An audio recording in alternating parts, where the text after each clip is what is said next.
ito yung kay Martin Romualdez. Naku, kinasuhan daw siya. Ay, naniwala kayo. Hindi, kasi kesyo kinasuhan daw siya. Kesyo daw, ewan ko, bahala kayo. Pero, ayun na, binubudol yung mga Pilipino. Hindi, ipapaliwanag ko sa inyo kung bakit budol yung kaso-kaso na yan, ha?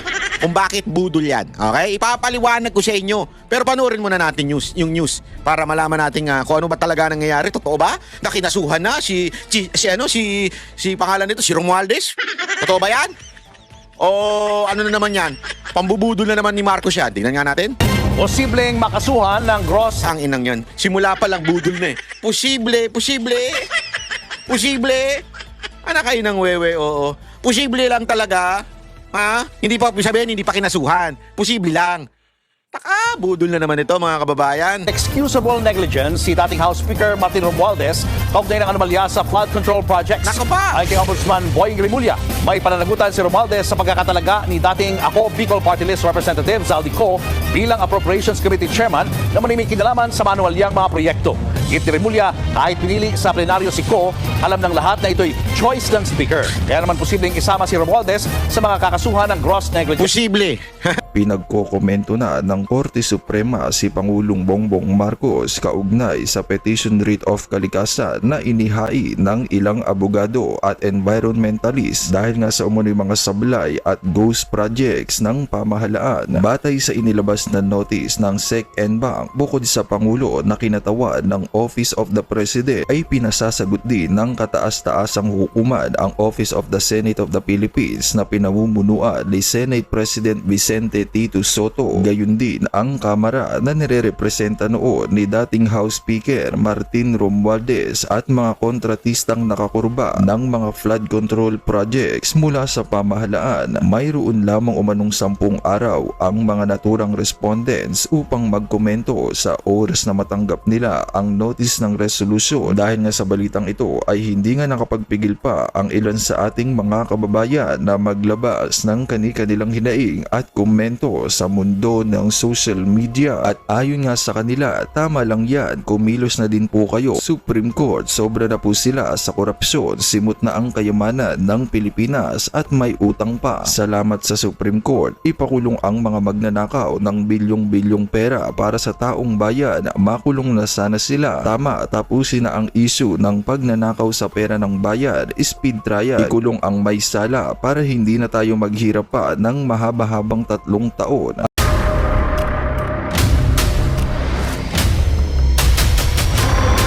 Bago tayo mag-umpisa, baka pwede nyong i-like ang video na to. Malaking bagay ang like sa aming mga content creators. Maraming salamat po.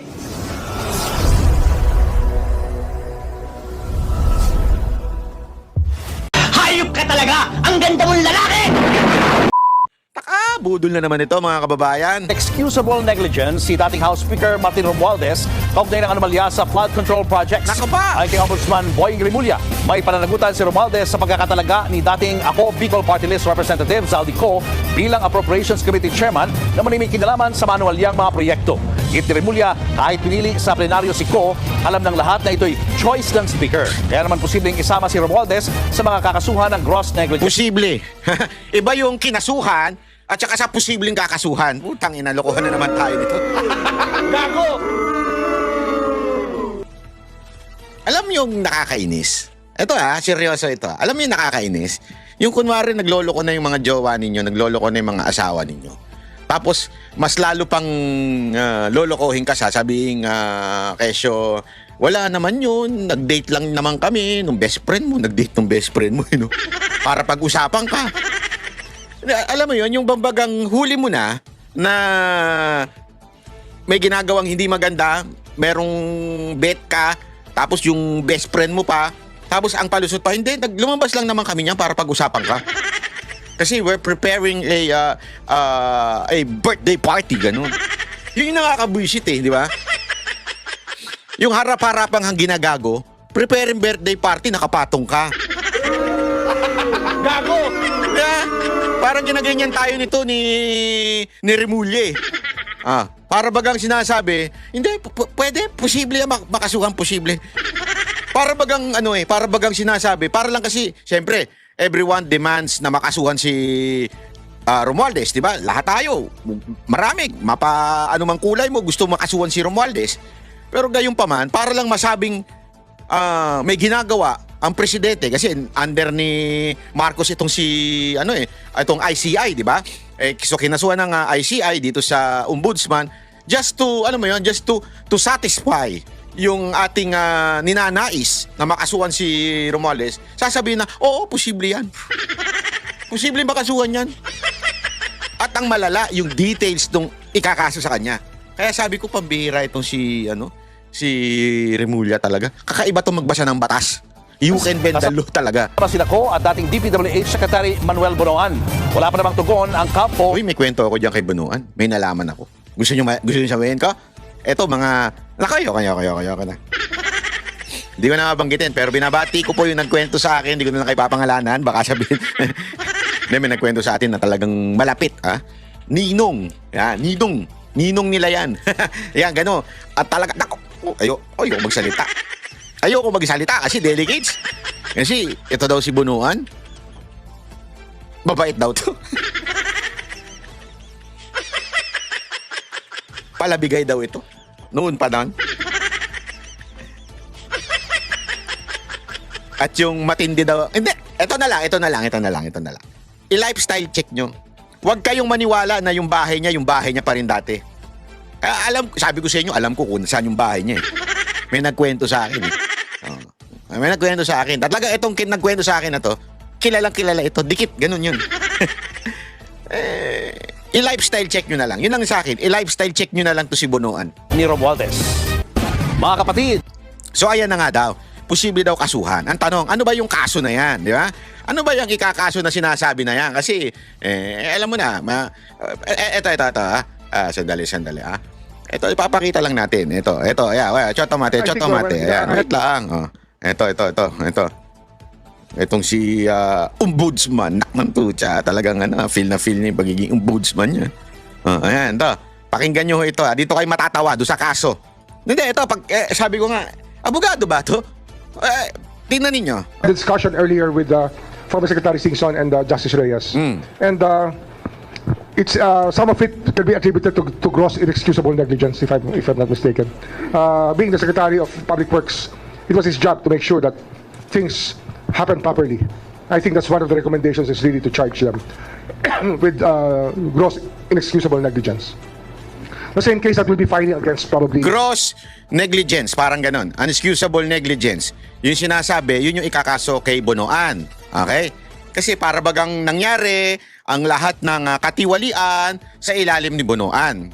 Which is directly, tama nga naman. Boss nga naman niya. Ibig sabihin, boss nung mga nahuling kurap sa DPWH, si Bonoan. Okay? So, nung panahon na nagkaroon ng mga ghost project, flood control project, ay sa panahon daw di umano ni Bonoan at because of that, may negligence kasi ikaw ang boss. Sekretary ka, USEC yung mga yan. May direct. Tama naman siya dyan. Okay yan. Di ba? Pero tingnan ninyo yung pagbali dito sa part nung kay Romualdez. Understudy now, the Speaker of the House, former Speaker of the House, Martin Romualdez. Sir, can you elaborate yung kay Speaker Martin Romualdez? Ano na po yung proseso natin? Ano na po yung hawak natin kung meron man na ibigay? Hindi kasi when we look at the Saldico cases, the whole pattern that happened, it was really Saldico working with some senators that came up with a final version of the budget. And the plan was laid out there. If fingers do not point to the Speaker, former Speaker. Tingnan nyo to ha. If fingers do not point directly to the Speaker, ibig sabihin, parang sinasabi niyang wala namang direktang pananagutan si Romualdez. Ito yung maaring ikaso sa kanya. Eto, pakinggan ninyo. As the leader of the House, he was responsible for the appointment of Saldico. Although Saldico was elected on the floor. Ayan mismo.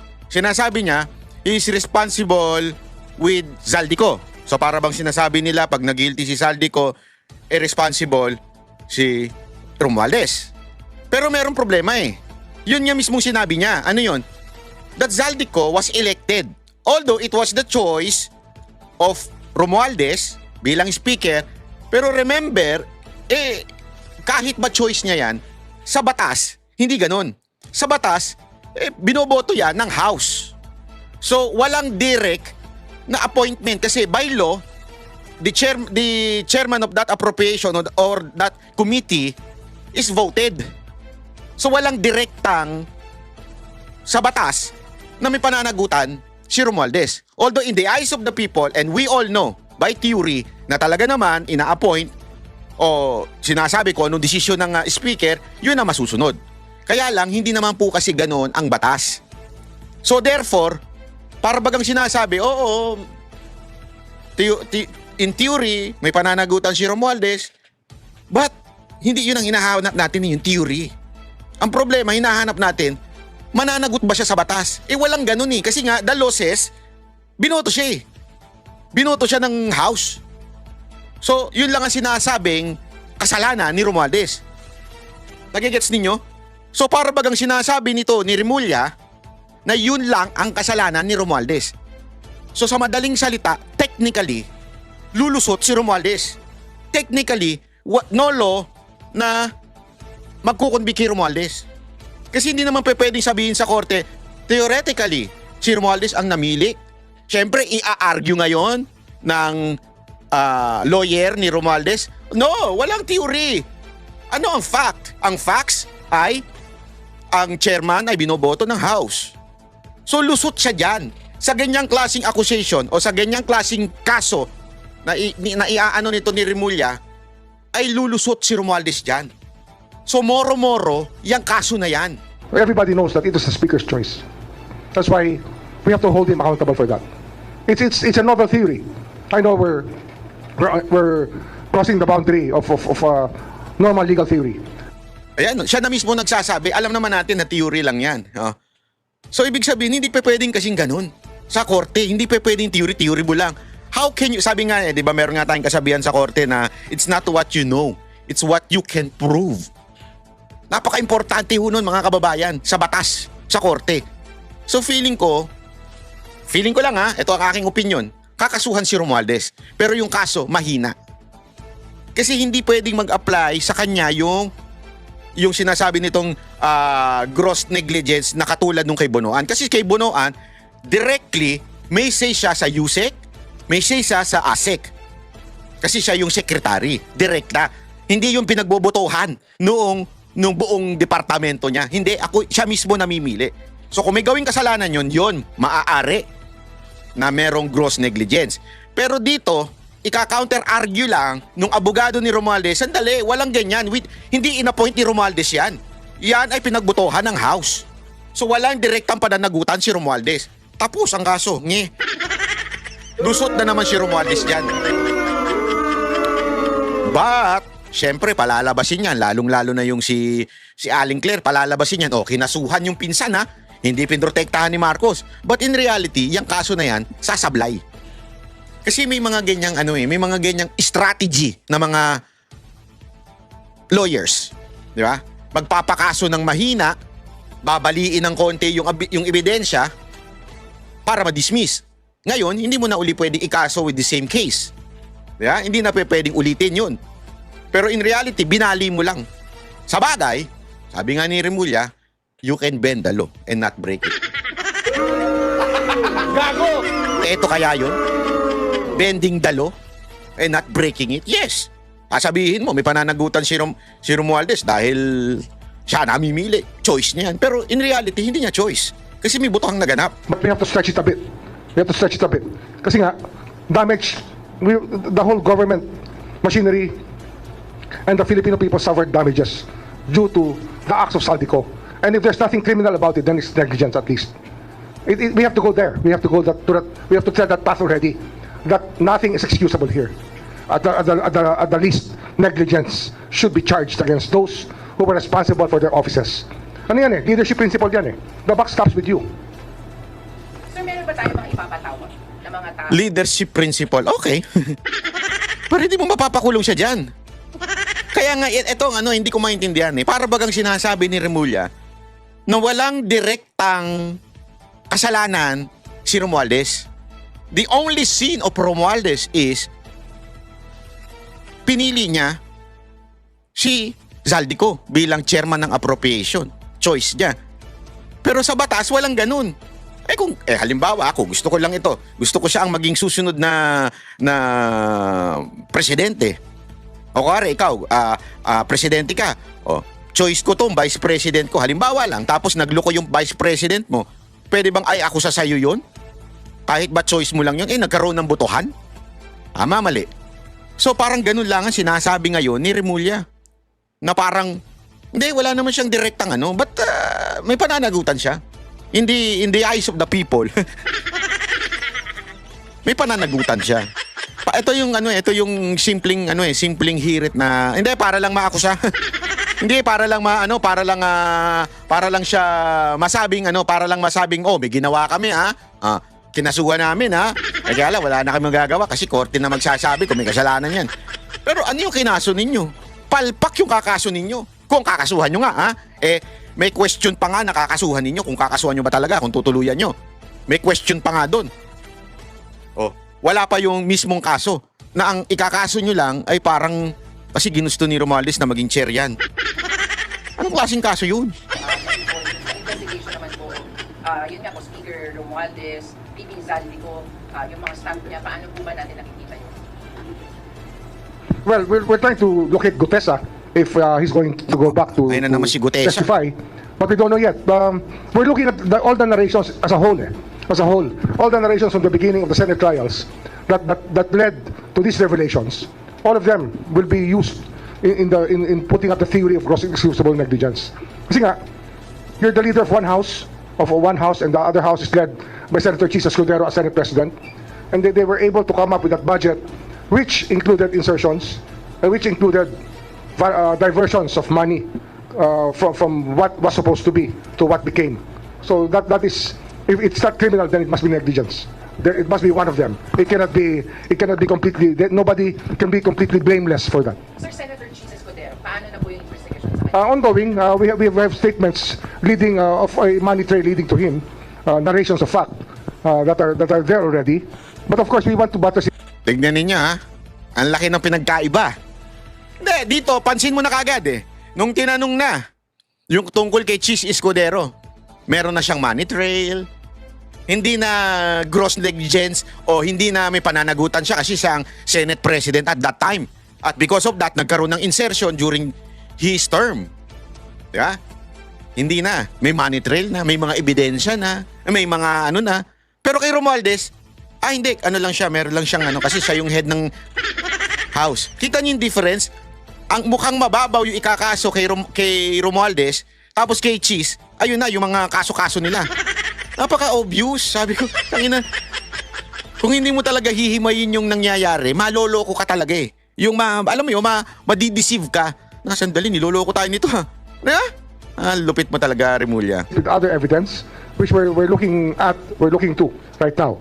Ano nga pag wala ka makitang AMLA trail, then you have to follow a cash trail, and we will find it.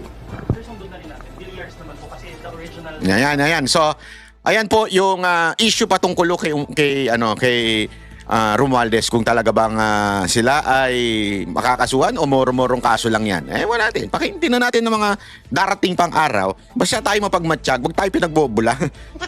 Hindi kasi alam mo, pambira, oo.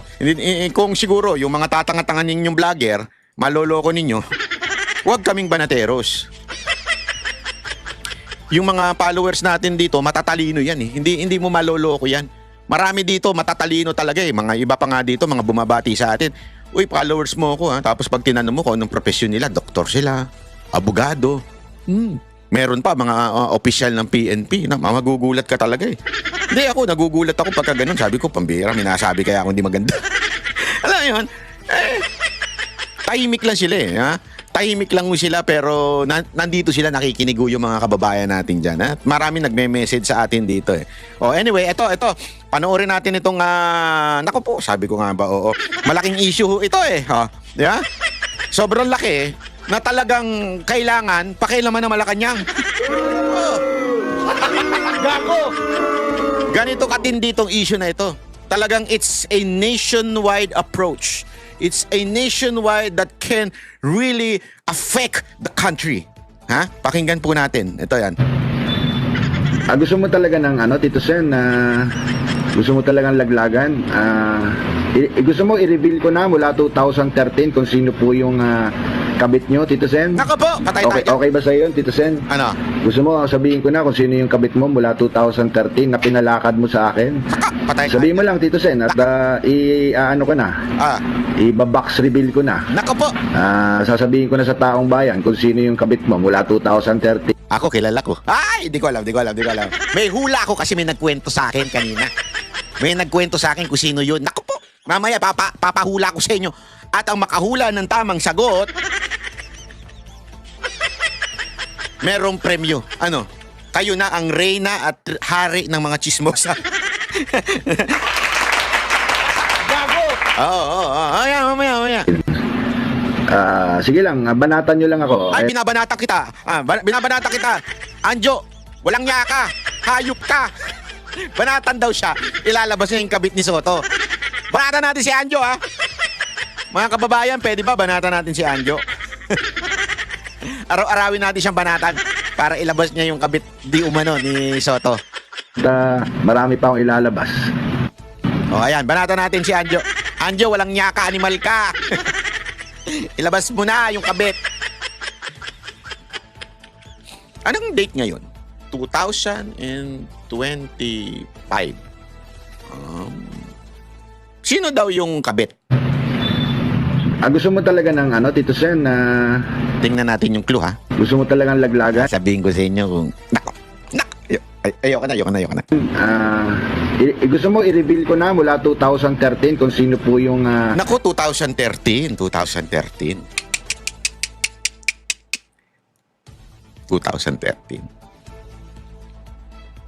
Basta ako. Ay, ayoko sabihin. Gago!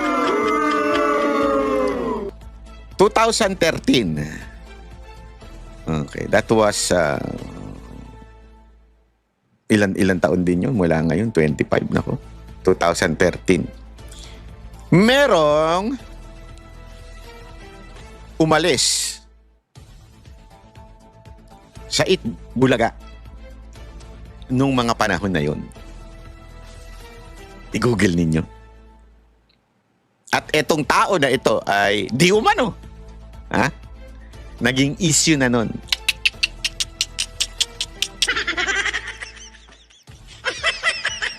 Ako, nakita ko kaganina eh. Ginugel ko eh. Lumabas. Ayop yan. Sige nga, kung kilala ninyo, i-comment nyo nga dyan. Tingnan ko kung mahulaan ninyo. Umalis ito sa Itbulaga ng bigla-biglaan noong 2000 and Dahil daw di umano ay nakalunok ng pakwan. Gago! Tapos napag-google ako. Napag-google talaga ako. Tiningnan ko kung ano yung pakwan na nalunok niya. Siyempre, lumabas yun, di ba? Yung pakwan na nalunok niya, lumabas. Tiningnan ko kung anong klaseng itsura nun. Pakwan na yun. Kung sinong kamukha. I-google ninyo. Chismosa ka banat ba, ha? Hindi, i-google ninyo, tingnan ninyo. Ano ka? Mayor to. Ayoko na.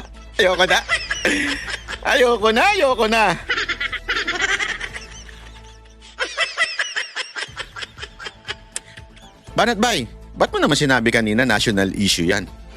Yung sinabi ni Anjo na yan. Ha? Bakit mo naman sinasabing national issue? National issue po yan. Alam niyo kung bakit? Pinag-aksayan ng Malacanang. Sinagot ng tagapagsinungaling ng Malacanang si Anjo.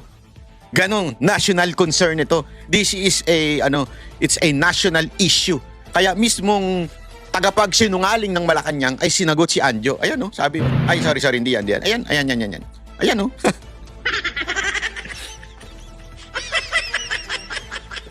Tindi na, di ba?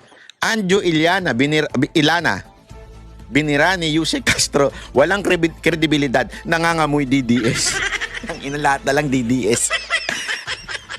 Sino ka ba? Ipakita mong totoo mong kulay dahil gusto mong paupuin si BP Sara ngayon pa lang. Nangangamoy DDS ka, Anjo. Wala kang kredibilidad. Gago! Mantakin mo? Ha? Ang issue si Soto. Hindi naman issue si Marcos. Diba? Sumagot ka, Castro, kung ang issue ay yung amo mo. Ang amo mo si Marcos, hindi si Soto.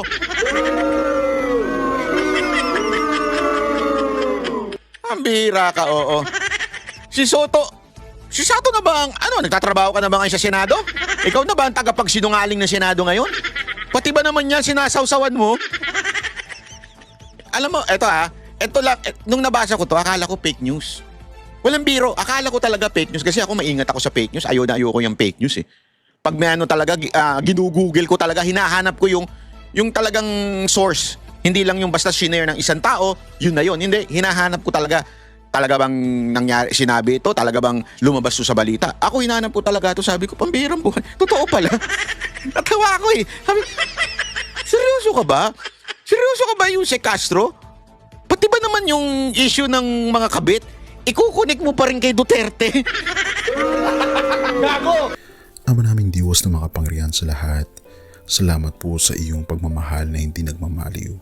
Sa gitna ng kaguluhan sa aming bansa, turuan niyo po kaming magtiwala sa iyong hustisya at hindi sa hustisya ng tao. Linisin niyo po ang aming mga puso at ituro niyo po ang tamang daan ng katotohanan at pag-ibig. Tulungan niyo po kaming maging ilaw sa gitna ng dilim at ipakita sa mundo na may pag-asa pa sa pangalan ng aming Panginoon Hesus.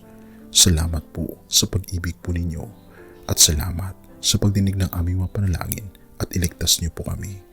Sa pangalawa po niyong pagparito at patawarin po kami sa lahat ng aming mga pagkukulang at pagkakasala sapagkat ito po ang aming samutiling sa matamis na pangalan ng aming Panginoon Hesus. Amen. Sa lumang silid, mag-isa kang tahimik. Walang kamera, palakpak ay wala na. Ngunit sa bawat pader ng bayang iniwan mo, may pangalan mong di na mabubura.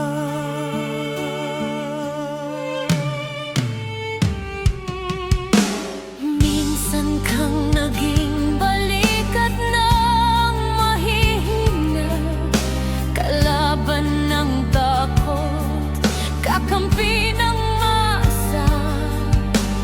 Di mo man laging nasabi ang tama, pinili mong ipaglaban ang madla.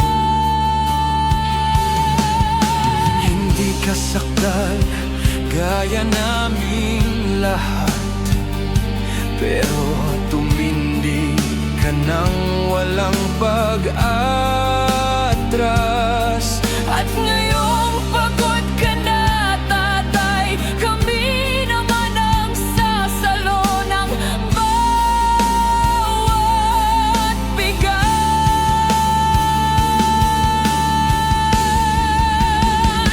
Hanggang sa dulo, ikaw ay mahal. Kahit papagod na ang iyong katawan, tatay, salamat sa iyong paglaban. Ngayon, kami naman hanggang sa dulo. Di ka namin iiwan. Ang kwento mo'y dala ng bayan.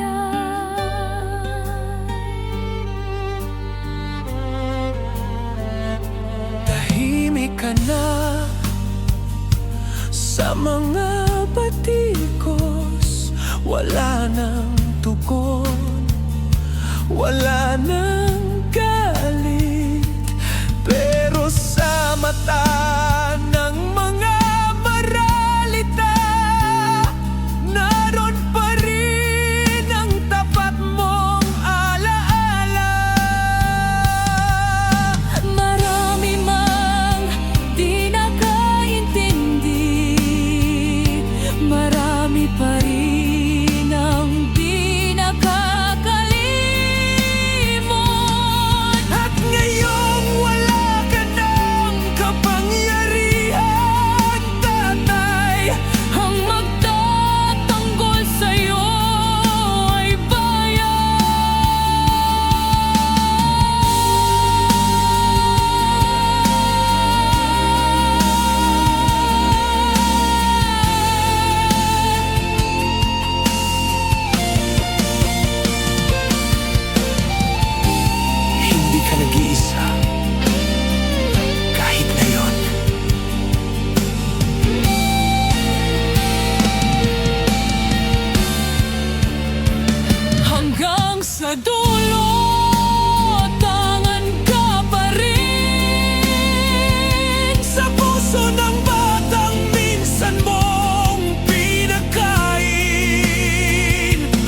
At yun na nga mga kababayan, ano na ang masasabi mo? Kung mayroon kayong hinaing at komento patungkol sa balitang ito, please comment down below. Pag-uusapan natin yan sa comment section. At kung nagustuhan nyo ang video, ay huwag kalimutang mag-like at i-share na din para mas marami pang makaalam at umabot ito sa marami sa ating mga kababayan. Maraming salamat po. Mabuti pa ang sardinas, may label. Eh tayo, wala. Oo nga pala. Nay, ito na yung bayad ko sa isa, ano? O, kunin mo yung isa. Isa muna, iyan, no?